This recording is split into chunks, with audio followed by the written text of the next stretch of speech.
What is up, everybody? My name is Kyle and welcome to my channel. If you're new here, thank you so much for joining. And if you're returning, thank you so much for coming back. I really appreciate it. Today's video is going to be another plant video, but I think this one's going to be on the shorter side. So if you've seen any of my previous videos or any of my non-plant related videos, you'll know I play guitar in a band, and we're currently recording another record in Chicago. We've been there for about a week. I'm coming here in the evening, sleeping in my bed, which is really great, but we've had some really long days at the studio. So I'm a little behind on life stuff, a little behind on videos, a little bit behind on, quite a few things here around the house. But I wanted to make sure that I gave you guys another video this week because you seem to like the plant content. So did a little bit of watering this morning, decided not to do a watering video. If you'd like to know how I do my watering mix and fertilizing, please let me know. I'm happy to do that. But today's video, I say this all the time. If you read the title, you already know. This is gonna be a quick tour of my grow tent in my basement. So I have a small grow tent in the basement. I think it's 4 feet tall and then 2 feet by 2 feet. You'll see it. My buddy gave it to me a couple years back. Actually, Nick, who plays bass in the band, you've probably seen him in some videos. He was using the grow tent for vegetable starting, for gardening, and wasn't really using it anymore. Gave it to me because he figured I could use it, and he was right. It is a little bit dangerous to have in my basement because I now have a tiny room that is optimal for growing a lot of different things. So the grow tent got set up pretty early. It's a fixture in my basement in the back room now. And I mostly use it to start cuttings and root them, to rehab plants that are maybe struggling a little bit. And then just kind of a holdover for plant overflow or for plants that I'm not exactly sure what I want to do with yet. So it can be a little bit chaotic at times in the grow tent. It does ebb and flow. One good example is last winter, I had a few of my garden plants that I wanted to overwinter in there. This year they're too big to fit and there's already too much stuff in the grow tent, so they're living somewhere else in the house. But yeah, the grow tent kind of is a living, breathing, rotating cast of plants. So I could always do another update down the road if you guys like this, but I feel like I'm already rambling. I said this was gonna be a quick video, but without further ado, let's go check out my grow tent. Okay, welcome to my back room. My back room is where I keep a lot of my plant supplies, a lot of my art that I have not found homes for on my walls, some dead plants, and my grow tent. So I mentioned this in the intro. This is my grow tent. It is an AC Infinity. And I mentioned it was given to me by my buddy Nick. I've had it for a couple years now, and I could be wrong, but it does look like it's about 4 feet by 2 feet by 2 feet. It has some ventilation on the top and on the sides. You could actually, I believe, run fans in and out if you wanted to get really crazy with all this. I just leave it closed because I'm trying to keep the humidity up. I have a recovering aloe over here. This is a bunch of dried sage from my garden. It is really unsightly, but it's dry now, so I should probably do something with it. Okay, let's get into the grow tent. So this is an AC Infinity. I'll link it if I can. I'm not sure if this model is still around, but I'll find something comparable. And yeah, okay, let me open this up. Bear with me here for a second. I think I'm gonna try to tuck the door. Please continue to bear with me here. You know what, I think I can just hold it. So, okay, this is my grow tent. I did a little bit of cleanup because I didn't want it to be absolutely filthy in there for you guys. But it can be a little ratty and messy at times. It's looking okay right now. But okay, let's just get into it.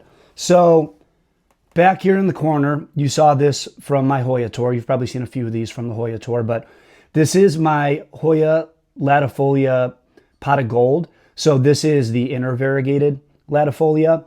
It's here because it struggles growing for me. I'm not exactly sure why. It's been putting out a little bit of new growth, as you can tell. Maybe you can tell from looking at it, but yeah, it's here mostly because it doesn't do well out in the house. If you have any tips, or if you have any tips about any of these plants that I mentioned that are in here because they struggle, please let me know. I'd love to get them out of here and in somewhere better. But yeah, okay. So latifolia, pot of gold. Down here I have a Pilea peperomioides. I think I said that right.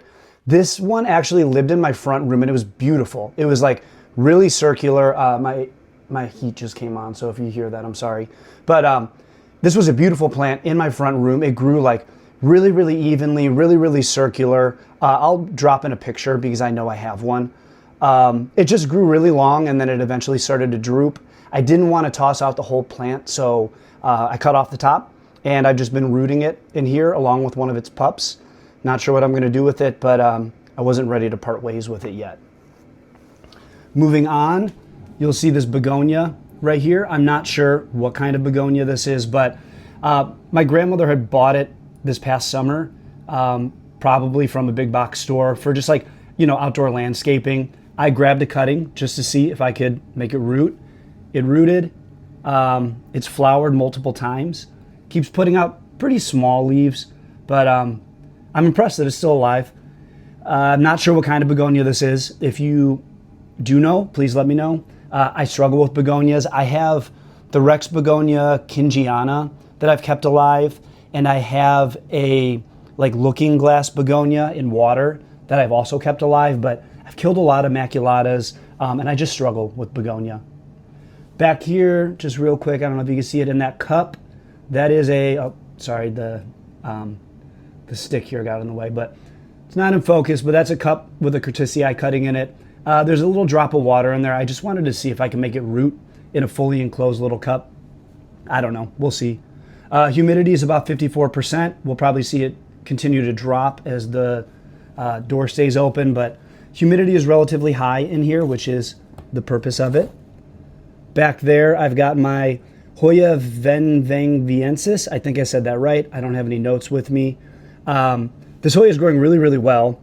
I have to keep clipping it to the trellis. It could probably come out of here. I just don't know exactly where I want it yet. But really cool plant. I love how thick the leaves are.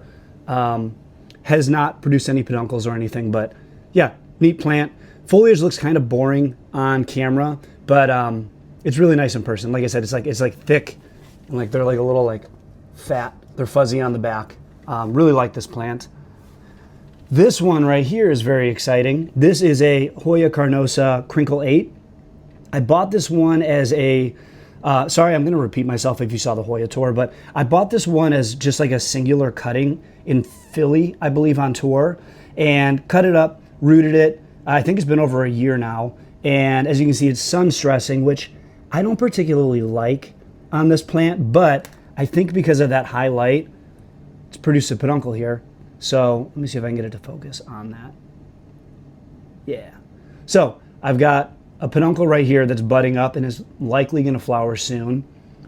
There's two more right here if I can get it to focus. There we go. Sorry for the shaky. Two more there. There's one hiding in the back. And there's one over in that bottom right corner. So a lot of peduncles. This is actually the first carnosa that I've ever gotten to produce peduncles. And yeah, I'm really hopeful that it's going to flower for me. And it looks like it will. Right here, this is a Hoya rotundiflora that I got on tour. I was battling a little bit of mealybug infestation with it. Infestation is a strong word. I noticed a couple, I treated it, I took care of it, and it's doing all right. It doesn't have mealybugs anymore, or else it would not be this close to all these other plants. But it's bouncing back, it's producing a little bit of new growth, it's vining. I have another rotundiflora that I want to add this one to. So just letting it get established, probably cut it down and then root some of the nodes and then create a fuller plant, but I'm in no rush with that one. I'm looking at the time here and I'm realizing that this probably isn't going to be that short of a video compared to the other one, so hopefully you're okay with that. Back there, let me see. Oh, here's another Pilea peperomioides. Oh, actually, you know what this is? This is the mother plant of this. So what I did was I cut it back, put the top in this glass and then just threw the pot in this grow tent with the like rooted stem that I cut back, and it's kind of going crazy. I kind of love it. It's staying really wet, so I barely have to water it. And this is another, like I should have said in the intro, like I do use my grow tent for, call it like light experimentation, like, you know, the curtisii in the cup. And this plant very easily could have thrown it out, but I wanted to see what happened if I cut it all the way back, rooted the top, and then let this run wild and free, and it's doing something, so that's kind of cool.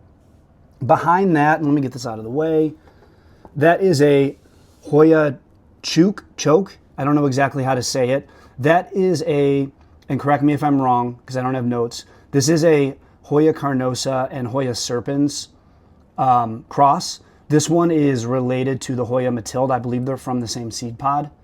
I could have gotten that wrong, so please correct me in the comments if I'm wrong, and actually on screen I'll correct that too if I'm wrong, but I do think that is the case.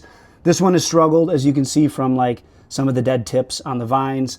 It's doing a lot better now that it's here in the grow tent. If you have any tips on this one, please let me know. Yeah, that's that one. Let's put this guy back.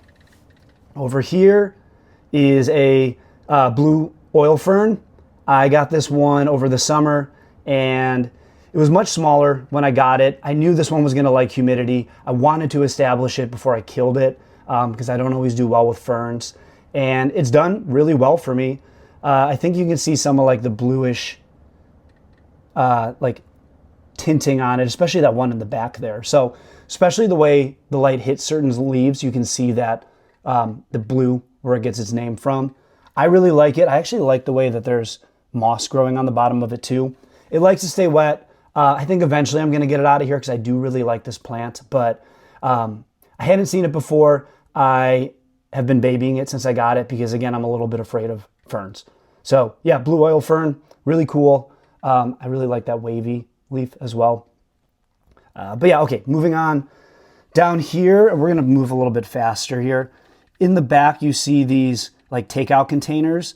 That's where I keep my moss. So in that back left, that's cushion moss with some sort of ferns growing out of it.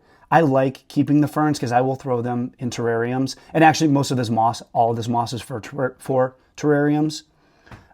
Directly behind that is more cushion moss in that little circular takeout container. That is sphagnum moss. Actually, that is like the sphagnum moss that you buy online. I'll put a link in the description. Actually, hold on real quick. I think I have some right here. Let's rifle through my shit for a second. Okay. It's this moss. So what I did was I cut this moss up and I got it wet, and then I put it in this cup and it came back to life. So that is a cup of live sphagnum moss. I don't know if that looks healthy. It looks pretty pale to me. But it's alive, which I thought was pretty cool. Haven't really put it in anything yet, but you know, we can file this one under like grow tent experiment. Over here, more cushion moss.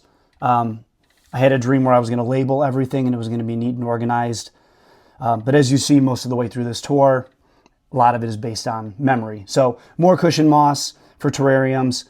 I should probably do a restock. It's a little ratty in all three of these, but yeah, that's where I keep my moss. Down here, I've rooted some Hoya australis Lisa with the intent of potting it back into my larger plant upstairs. There's also some Epipremnum skeleton key in there that a friend gave me some cuttings of. Hasn't really done much. They're looking pretty pale. Epipremnum is not necessarily my favorite genus, so kind of just letting it live in there. It's looking actually kind of dry. I should check that after this, but we'll move on. This is a Dracaena reflexa, Song of India. If you saw my last video, which was the Dracaena and Sansevieria tour, you see the mother plant in that one. This is a cutting I took off the top. I wanted to see if I could root it. I'm not having any luck, but it is putting out some new growth on the top. I'm not exactly sure what to do with this one. I've never rooted Dracaena reflexa. Again, if you have tips, please let me know. I'd love to see this one produce some roots.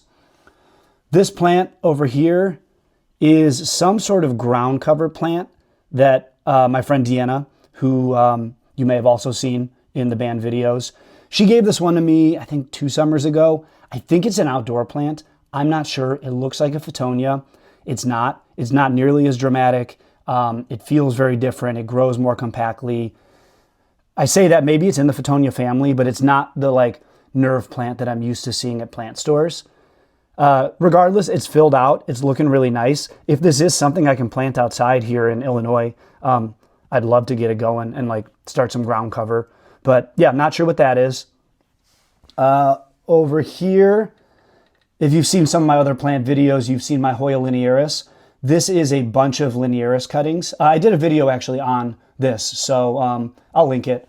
But this is how the cuttings are doing. They're all rooted, as I'm sure you can see. The game plan with this is to actually plant these back into my larger linearis. There's some bald spots in the center that I'm hopeful I can fill out with these cuttings. So we'll see. I may do a video on that if you guys really want. I can't imagine it's going to be that exciting. But yeah, the plan is to put that back in the pot with the mother plant.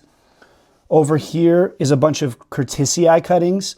And there's actually Monstera dubia cuttings in there as well. Both situations, the plants had kind of outgrown. Well, the dubia outgrew the plank and the curtisii was growing across the floor. So I cut them both back, threw them in here as like a holdover. I'm not sure what I'm going to do with them, but the curtisii is putting out new growth. The dubia, I'm not sure. I haven't been in there in a bit. So it's still green. I'm assuming that they're alive. They may have rooted, but I'm not sure. That's kind of the case with quite a few things in here. The nice thing about like the high humidity of the grow tent is, I don't want to say I forget about it, but like I can get away with more in here, and especially like the high humidity of the grow tent with the closed containers. You know, I can get away with not watering and kind of not touching this stuff for a long time. That's probably a really boring shot to hear me ramble. But okay, 2 more things in here. This is a mounted, I'm going to probably say this wrong, Oncidium orchid. I had grand plans of this thing living on my wall. It really didn't do well on the wall, but it does well in the grow tent, and then I put it outside in the summer. I've had it flower for me multiple times. I'll be sure to include some photos of that. They're like beautiful little flowers. They smell to me kind of like maybe fruity pebbles. I don't know. They're really, really nice smelling, but love this orchid. My friends jokingly refer to it as the pineapple because the way I mounted it, if that'll focus, kind of looks like a pineapple. There we go. So yeah, that one does fine over the winter, but really thrives and flowers in the summer. And then right over here is the last Hoya, and this one's growing really, really well. This is a Hoya vericillata. I'm not sure, there's a lot of vericillatas. I don't know anything more specific than it being a vericillata. It used to do nothing for me. I put it in this grow tent, and it's been putting out tons of new growth for me. I've had to like reclip it to the trellis multiple times. Hasn't produced any peduncles yet. It's not the most unique looking Hoya. The leaves feel nice. They're like pretty waxy, but it's kind of just living here in the grow tent because it's not doing much for me. It really is a nice plant, and it does fine, and it likes being in here, but yeah, there just really wasn't a place for it out in the house. Okay, I think I covered everything inside the grow tent. Just like I get surrounded out with what else is in here. I use the Sansi grow lights, if that'll focus. So I'll link these, and then that fixture, I can link that as well. I have a couple of these around the house. This setup works really well for me. The inside of this grow tent is reflective. These Sansi grow lights work really well. The fixture is perfect because I can kind of hook it and drape it along those metal rods. And you can shift those rods around if you wanted to say like move the lighting. I'm not going to do it, but it gives me a lot of options for lighting this. And I think it's pretty evenly lit for now, especially when the door's closed and there's a lot of reflection going on. But yeah, it is an AC Infinity. If that'll focus, it's the theme of this video. AC Infinity grow tent with Sansi grow bulbs. And then this fixture, whatever it is, I'll link it. And yeah, that's pretty much it. So that's the grow tent for you. Here, let me take a step back so I guess you can get a better look at the whole thing again.